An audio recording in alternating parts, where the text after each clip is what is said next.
محترم خواتین و حضرات، السلام علیکم۔ میں امید کرتا ہوں کہ آپ اور آپ کے گھر والے خیریت سے ہوں گے۔ ہم آپ کو پڑھائیں گے پاپولیشن پلاننگ پاپولیشن پلاننگ کیوں ضروری ہوتی ہے، اور ہم اس کا امپیکٹ آپ کو پڑھائیں گے انوائرمنٹ کے اوپر، کیونکہ یہ ہیومن ایکٹیویٹیز ہی ہیں جو کہ ارتھ کی بایو ڈائیورسٹی کو، ارتھ کی کیمسٹری کو، فزیکل کنڈیشنز وغیرہ کو چینج کر رہی ہیں۔ اور ہم امید کرتے ہیں کہ آپ کو ہماری یہ محنت پسند آتی ہوگی، تو چینل پر بار بار آنے کے لیے اور ویڈیوز دیکھنے کے لیے آپ سبھی لوگوں کا بہت بہت شکریہ۔ اور یہ ہیومن سویلائزیشن کی ہسٹری ہی ہے جس میں آپ کو سارے راز ملیں گے۔ تو آپ کو یہ پتہ ہونا چاہیے کہ انسانی تاریخ کے اندر انڈسٹریل ریولوشن کے بعد کہ جب کارخانے لگنے شروع ہوئے، جب فیکٹریاں لگنی شروع ہوئیں، تو اس کے بعد سے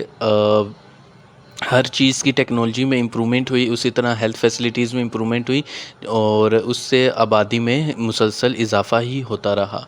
یعنی کہ جیسے ہیلتھ فیسلٹیز بہتر ہوئیں، ویکسینز وغیرہ ایجاد ہوئیں اور امیون سسٹم بہتر ہوا،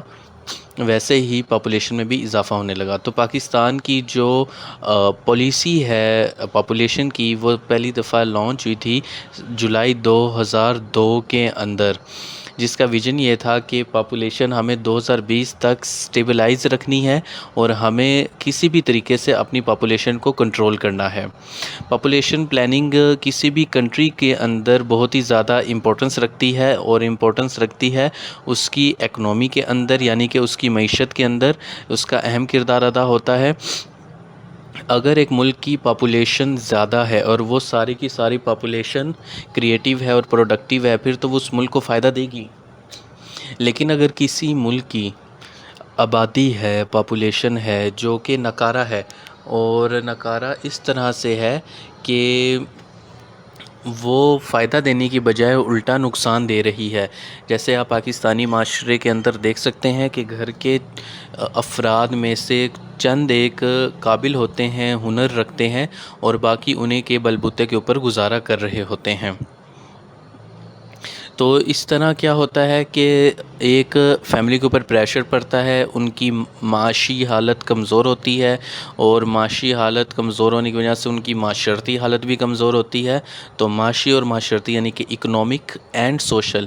اکنامی یعنی معاشی اور سوشل یعنی معاشرتی، جسے سوسائٹی بھی کہتے ہیں، سوشل وغیرہ، تو اس سے ان کی جو سٹیٹس ہوتا ہے اس میں کمی آتی ہے، اور وہ اپنے مسئلے مسائل حل کرنے کے قابل نہیں ہوتے۔ تو پاپولیشن جو ہم دیکھ سکتے ہیں، جو ہمارے پاس ریٹ ہے کہ پاکستانی پاپولیشن وہ سن 2000 میں کس ریٹ سے بڑھ رہی ہے، یا آپ دیکھ سکتے ہیں کہ تقریباً 4 کے آس پاس وہ پہنچی ہوئی، آپ اسے کہہ سکتے ہیں 3.9 کہ 3.9 گروتھ ریٹ ہے پاکستان کا، پاپولیشن جو گروتھ ہے اس کا۔ اور ہماری اس وقت پاپولیشن اگر ہم یہاں پر دیکھیں تو ہم تقریباً یہاں پر ہیں کہ سن 2017 کے اندر پاکستان کی پاپولیشن تقریباً 21 یا 22 کروڑ تھی، اور اب پاکستان کی آبادی دیکھ کر ایسا لگتا ہے کہ شاید ہم 25 کروڑ کو ٹچ کر چکے ہیں یا اس سے بھی آگے جا چکے ہیں۔ تو اس گراف میں آپ کو دکھایا گیا ہے کہ 1951 کے اندر پاکستان کی پاپولیشن کتنی تھی،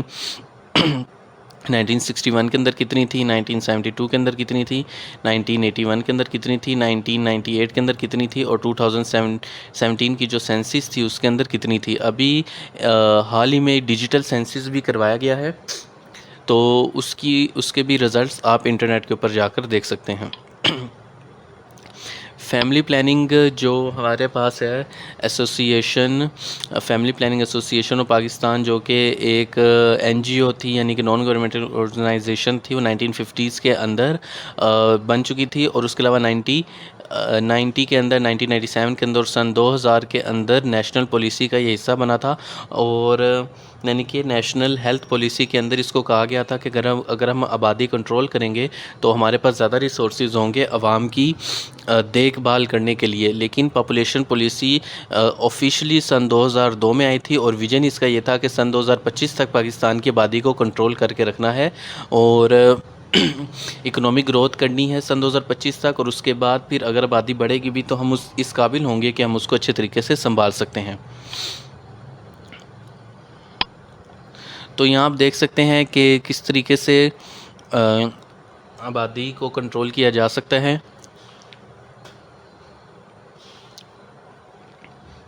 یہاں آپ دیکھ سکتے ہیں کہ ایجوکیشن سسٹم کی مدد سے ہم اس کو بہتر کر سکتے ہیں، یعنی کہ ہم تعلیم و تربیت کے ذریعے اس کو بہتر کر سکتے ہیں، اور جو فرٹیلیٹی ریٹ ہے اس کو ریڈیوس کر سکتے ہیں۔ ہم اس طرح کے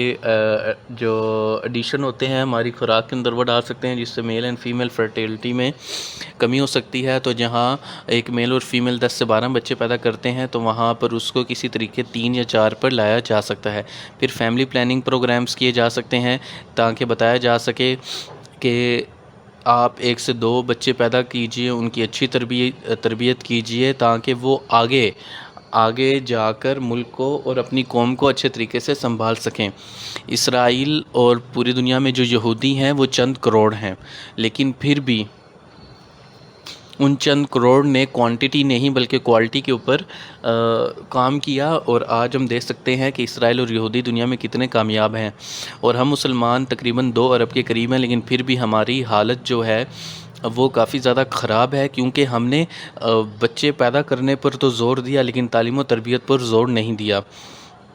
اور ہم ان کو بتا سکتے ہیں کہ جو سوشل اور اکنامک سٹیٹس ہے وومن کا، اگر ہم اس کو بڑھائیں گے، عورت خود مختار ہوگی، ہنر مند ہوگی، تو وہ کم بچے پیدا کرنے کے اوپر اکتفا کرے گی، کیونکہ اس کو کام بھی کرنا ہے۔ ایک عورت ہے جس کے 10 بچے ہیں اور وہ کاروبار بھی کرتی ہے تو اس کو ٹھیک سے مینیج نہیں کر پائے گی، اور ایک عورت جس کے 3 یا 4 بچے ہیں تو وہ اچھے طریقے سے کاروبار کر سکے گی بنسبت 10-12 بچوں کی جو ماں ہے اس کی نسبت۔ اس کے علاوہ بھی آپ صلی اللہ علیہ وسلم کی حدیث ہے کہ عورتوں کے لیے گھر میں چرخہ کاتنا فضول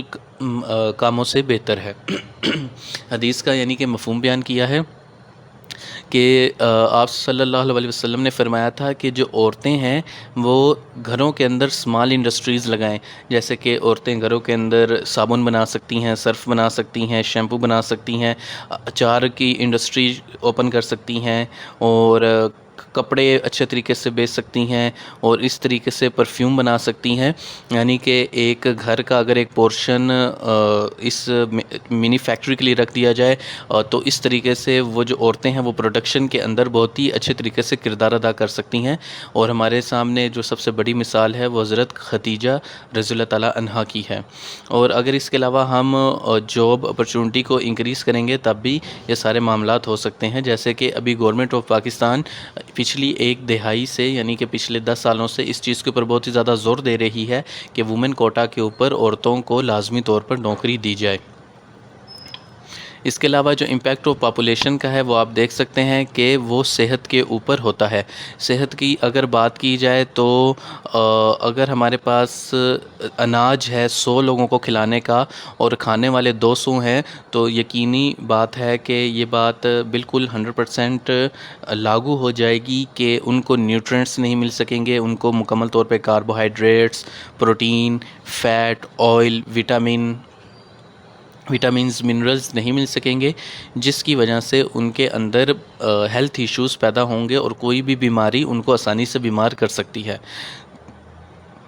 تو آپ دیکھ سکتے ہیں کہ ہیلتھ پرابلمز ہوتے ہیں، اور اس کے علاوہ ہمارے پاس کیا ہے، سوشل کنڈیشنز ہیں۔ سوشل کنڈیشن میں ہم دیکھتے ہیں کہ بیگری ہے، یعنی کہ جو غریبوں کے بچے ہوتے ہیں، جھگیوں میں رہنے والے ہوتے ہیں، کھانا بدوش ہوتے ہیں، ان میں جو مرد ہوتا ہے اس کا کام صرف آبادی بڑھانا ہوتا ہے،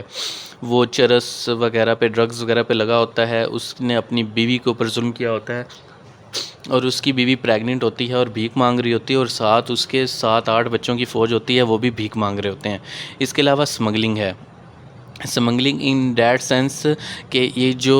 غریب غربا لوگ ہوتے ہیں جن کا کوئی والی وارث نہیں ہوتا، جن کے بارے میں کوئی پوچھنے والا نہیں ہوتا، ریاست بھی ان کو مانیٹر نہیں کر پا رہی ہوتی، تو ان کو امیر ملکوں میں بیچ دیا جاتا ہے،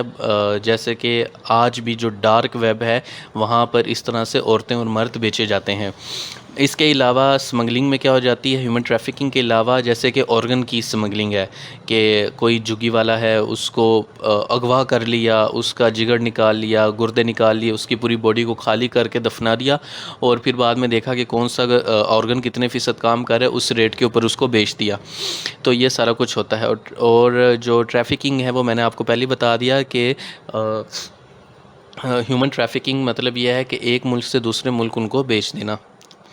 اور وہاں پر پھر ان کے ساتھ دوسرے معاملات ہو سکتے ہیں، اور اس کے علاوہ یہ ان کے ساتھ برا رویہ برتا جاتا ہے۔ پھر آپ کے پاس ہے اکنامک کنڈیشن۔ اگر آپ اکنامک کنڈیشن کی بات کریں تو سب سے پہلے ہمارے پاس آتی ہے ان امپلائمنٹ۔ ان امپلائمنٹ کیا ہے کہ روزگار کی کمی ہو جاتی ہے۔ حکومت کے پاس اور پرائیویٹ سیکٹر کے پاس کیپیسٹی ہے 100 لوگوں کو نوکریاں دینے کی، لیکن اویلیبل کتنے ہیں؟ 200 ہیں،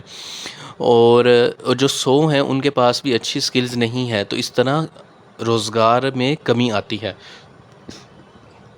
پاورٹی، اس سے کیا پیدا ہوتی ہے؟ غربت پیدا ہوتی ہے۔ غربت سے افلاس آتا ہے، یعنی کہ سٹارویشن، یعنی کہ افلاس۔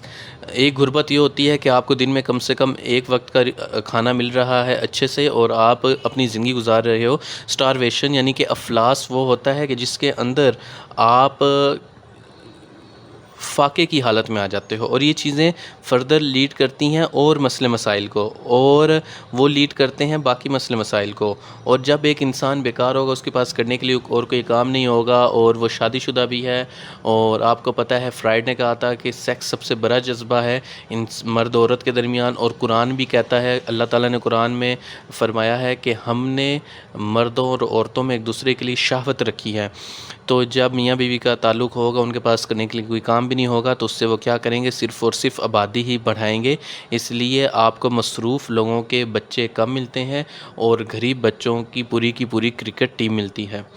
اور جب پاپولیشن میں اضافہ ہوگا تو ہمیں آبادی کی بسانے کے لیے جگہ کی ضرورت ہوگی، اور اس سے جنگلات کا کٹاؤ ہوگا۔ جنگلات کے کٹاؤ سے سیلاب وغیرہ بھی آتے ہیں، اور گلوبل وارمنگ بھی ہوتی ہے۔ تو جب سیلاب وغیرہ آئیں گے تو پانی سے پیدا ہونے والی بیماریاں بھی پیدا ہوں گی، اور گلوبل وارمنگ کی وجہ سے یہ دونوں چیزیں بھی پھر ہیلتھ پرابلمس کو لیڈ کریں گی۔ اب آپ دیکھ سکتے ہیں کہ پاپولیشن کا انوائرمنٹ کے اوپر بھی کیسے امپیکٹ پڑ رہا ہے، اور جیسے ہی ڈیفورسٹیشن ہوگی، جنگلات کا کٹاؤ ہوگا، تو جو بایو ڈائیورسٹی ہے،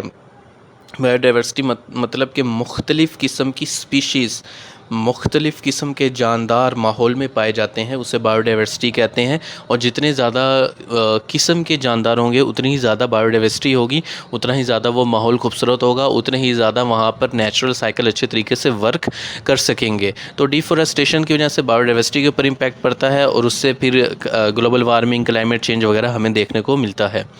تو اب آپ اچھے طریقے سے سمجھ گئے ہوں گے کہ جو پاپولیشن ایکسپلوژن ہے وہ کس طریقے سے ہمارے ماحول کے اوپر اثر انداز ہو رہی ہے۔ آپ یہاں پر اس کو اچھے طریقے سے دیکھ سکتے ہیں۔ پھر یہاں پر جیسے کہ میں آپ کو پہلے بتا چکا ہوں کہ جو غربت ہے اس میں اضافہ ہوتا ہے، بے روزگاری کے اندر اضافہ ہوتا ہے، پلیوشن کے اندر اضافہ ہوتا ہے۔ جب مائیں بچوں کو پیدا کر کے چھوڑ دیں گی اور ان کے پاس اور کوئی آپشن نہیں ہوگا، اور اس سے پھر ان کو نہیں پتہ کہ جو کوڑا ہے وہ ڈسٹ بن میں پھینکنا ہے، اپنی ہائیجین کا کیسے خیال رکھنا ہے، اور اس سے پاپولیشن وغیرہ کے مسئلے مسائل ہوں گے۔ اس کے علاوہ پھر ہاؤسنگ کے پرابلم ہوتے ہیں، ڈیفورسٹیشن ہوتی ہے، اور ہمیں ہیلتھ ایشوز ہوتے ہیں۔ پاپولیشن کی وجہ سے جو پلیوشن پیدا ہوگی، اس سے جو ہیلتھ ایشوز ہوں گے، اس سے ہمارے پاس واٹر پلیوشن ہوگی، لینڈ پلیوشن ہوگی، ایٹماسفیرک پلیوشن ہوگی، اور وہ بیماریاں پیدا کرتے ہیں، respiratory, digestive, neurological, liver, kidney وغیرہ، آپ کے جسم کے ہر حصے کی بیماری پیدا کرتے ہیں۔ اور جو ایٹماسفیرک پلیوشن ہے وہ سکن کے انفیکشن پیدا کر سکتی ہے، ڈسٹ سکن انفیکشن پیدا کرتی ہے اگر آپ نے کوئی ایسی چیز کھا لی ہے جو کہ آپ کی باڈی کے حساب سے ٹھیک نہیں ہے، تو وہ بھی الرجی پیدا ہو جاتی ہے۔ اس کے علاوہ اس میں کرائم وغیرہ میں بھی ہمیں اضافہ دیکھنے کو ملتا ہے، کیونکہ ہر انسان کے ساتھ ایک پیٹ جڑا ہوا ہے، اور میں اس کو جسٹیفائی نہیں کر رہا بلکہ بتا رہا ہوں کہ یہ ہیومن نیچر ہے۔ ہر کوئی اتنا کمزور دماغی طور پہ پیدا نہیں ہوتا کہ وہ سوسائڈ ہی کر لے۔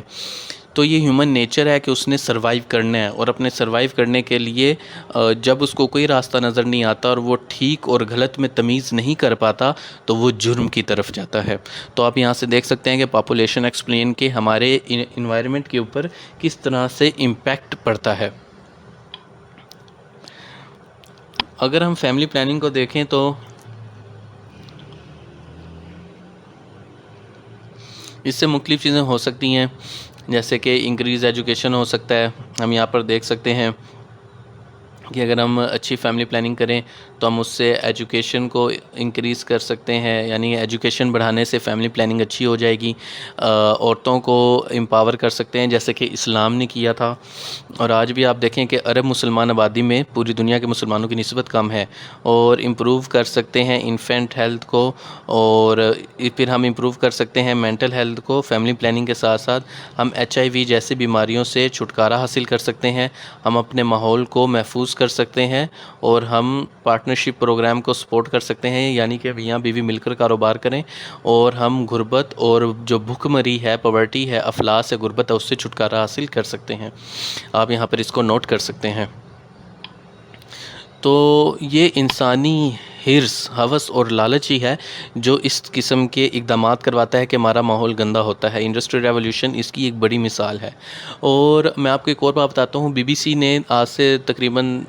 کافی ایک دہائی پہلے، کافی سال پہلے ایک ڈاکومنٹری بنائی تھی جس میں جو اسٹریٹ چلڈرن ہیں، جو بے گھر بچے ہیں، ان کے اوپر ڈاکومنٹری بنائی گئی تھی کہ تقریباً ہر ہفتے وہ 1 یا 2 دفعہ ریپ ہو جاتے ہیں، اور وہ ریپ ہوتے ہیں، ان کا استحصال ہوتا ہے، ان کو مافیاز یوز کرتے ہیں بھیک منگوانے کے لیے، دیگر مقاصد کے لیے، ان کو اپنی جنسی ہوس کا نشانہ بناتے ہیں، اور یہی بچے تیار ہو رہے ہیں فیوچر میں۔ تو سوچیں جب اس قسم کا سائیکوپیتھ، سوشوپیتھ سوسائٹی میں آئے گا تو وہ کس قسم کا گدر مچائے گا۔ تو یہ ایک ٹرکل ڈاؤن ایفیکٹ ہے، آپ اس کو ایسے بھی دیکھ سکتے ہیں، ایک سائیکلک پروسیس کے طور پہ بھی دیکھ سکتے ہیں۔ اب جو بہت سارے بچے جو بچوں کے ساتھ زیادتی کرتے ہیں، مرد و عورت یعنی کہ چھوٹے میل اور فیمیل بچوں کے ساتھ زیادتی کرتے ہیں، ان میں سے اکثر وہ ہوتے ہیں جنہوں نے بچپن میں ان کے ساتھ یہ ہوا ہوتا ہے، اور ان میں سے کچھ اس ٹائپ کے ہوتے ہیں کہ وہ اپنے اندر کی کسی کمی کو، غصے کو، اپنے اندر کی جو ایک انتقام ہے اس کو نکالتے ہیں۔ جیسے آپ نے دیکھا ہوگا کہ پاکستان کے اندر لوگ روڈ کے سائڈوں پر لگے ہوئے جنگلے اتار لیتے ہیں، گٹروں کے ڈھکن اتار لیتے ہیں، بلب توڑ دیتے ہیں، پارک کی سائڈ پہ اگر جنگلے لگے ہوئے اور کوئی دیکھ بھال کرنے والا نہیں، وہ اکھاڑ کے لے جاتے ہیں، قبرستان کی دیواروں کی اینٹیں چوری کر کے لے جاتے ہیں۔ یہ کیا ہے؟ یہ ایک طرح کا انتقام ہے، تاکہ وہ ڈوپامن ریلیز ہو، ان کے مائنڈ میں سینس آف سیٹسفیکشن ہو، اور ان کو خوشی محسوس ہو کہ نہیں ہم نے بھی کچھ نہ کچھ کیا ہے۔ اور ہمارا معاشرہ اتنا بیکار ہے کہ اگر کسی کے ساتھ ظلم و زیادتی ہوتی ہے تو اسے کہتے ہیں وہ دیکھو اس کے ساتھ یہ ہو گیا۔ جیسے کہ ایک بہت ہی گندا جوک ہے کہ ایک چھوٹا بچہ تھا، یعنی کہ ٹین ایجر، اور وہ فیکٹری کی چھت پہ رو رہا تھا، تو روتے ہوئے کہہ رہا تھا یار پیسے نہیں دینے تو کپڑے ہی واپس کر دو۔ اور اس طرح کے مذاق اسٹیج ڈراموں کے اندر، سوسائٹی کے اندر، جو سلطان رائی کلچر ہے، اور جو اسٹیج ڈرامہ کلچر ہے، اور جو فحاشی ہے، اس نے انسان کی نفسیات کو بگاڑ کے رکھ دیا ہے۔ اور ہمیں چاہیے کہ ہم اچھے طریقے سے سوچیں اس بارے میں کہ ہم کرنا کیا چاہتے ہیں۔ اور انسانی حرص، ہوس، لالچ کلائمیٹ کو برباد کر رہا ہے۔ ماؤں نے بچے پیدا کر کے چھوڑ دیے ہیں، تربیت کا کوئی نام و نشان نہیں ہے۔ ایک عورت جس کو یہ پتہ ہے کہ میں صرف اور صرف اپنے مرد کی جنسی خواہشات پوری کرنے کے لیے ہوں، تو وہ لعنت بھیجتی ہے کہ اس کے بچوں کی تربیت کیا کرنی ہے، اور اکثر عورت کا انتقام بہت برا ہوتا ہے، وہ نسلیں برباد کر دیتی ہے۔ ایک نسل کی غلط تربیت اور 3 سے 7 نسلیں اس کو بھگتتی ہیں۔ اور آپ دیکھ سکتے ہیں کہ انسانوں کی آبادی نے جن میں تعلیم و تربیت کی کمی ہوتی ہے، وہ کس قسم کا غدر مچاتے ہیں، کس قسم کی خرافات مچاتے ہیں۔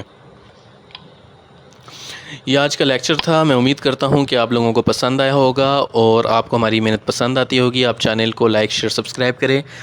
90% لوگ جو کہ ہماری ویڈیوز دیکھ رہے ہیں انہوں نے ہمارا چینل سبسکرائب نہیں کیا ہوا۔ یہ ہم آپ سے نہ 10,000 روپے ماہانہ فیس لے رہے ہیں،